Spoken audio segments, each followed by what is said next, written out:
I've ended up having to find a couple ways to reinvigorate our leftovers, because as much as I eat healthy and cook very clean, it's not always something that's tempting for people to want to eat out of the refrigerator, especially leftover. So one thing that we had recently, just before I started making videos, was I roasted a bunch of vegetables. So there were zucchini, squash, broccoli, cauliflower, carrots, everything in there, and I just put it in the oven and just roasted it all. And it was pretty good. Everybody enjoyed it. And then when it went in the fridge and all kind of went limp and melded together, it wasn't quite as entertaining or interesting or appealing anymore. So nobody was eating it, and it got to the point where I was gonna have to throw it away soon if nobody ate it. So what I did was I just scooped it up and I put it in the Vidalia chopper, and I smushed it into diced pieces since it had been big baked roasted chunks. Took the cooked stuff and just put it through, smushed it through the Vidalia chopper and chopped it into chunks, mushed it up, and then I combined it with a butternut squash soup, which I will show you guys how to make sometime soon. But now I have a chunky vegetable butternut squash soup. And even my mother, who is not such a fan of all of the vegetables and definitely did not want to eat those roasted vegetables, has had today her second lunch. Had lunch yesterday and today, a big bowl of soup with all these vegetables in it. So that worked out really well. I was gonna have to throw those vegetables out, and now I'm gonna have some of this for lunch, and we should be able to finish it off really quickly. So the other thing is there is a huge bowl of mango salsa from the previous video.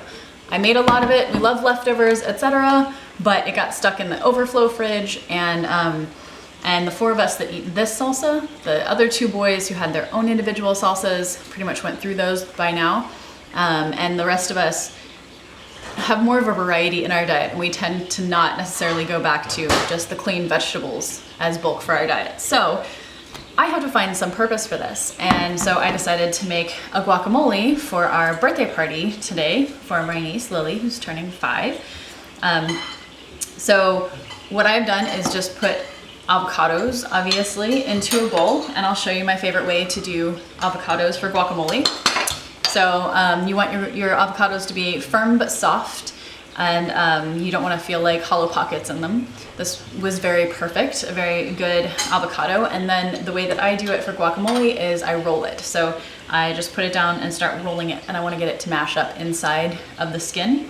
That holds it, keeps it contained for me, and I don't have to do so much smashing it with a fork. So I've already pre-rolled this. It's starting to ooze out of the top. And then I just cut it in half. And then scoop. So everything that's left in there, I can just scoop straight out with my spoon. And the avocado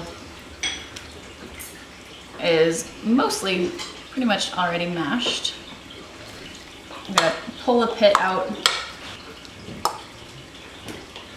So after I turn the video off, I might pick a little bit more off of that pit, but you guys don't need to watch me do that. So now I'm gonna take just a lime, cut it in half, put it through one of these. That one has a lot of juice, so I'm only gonna use half. So add some lime juice, and then some salt, and then I happen to have tomato, peppers, cucumber, celery, and even some mango, and cilantro is even in that already. So I'm gonna use my guacamole spoon, and I'm just gonna add this to my guacamole. I'm gonna add a lot of it.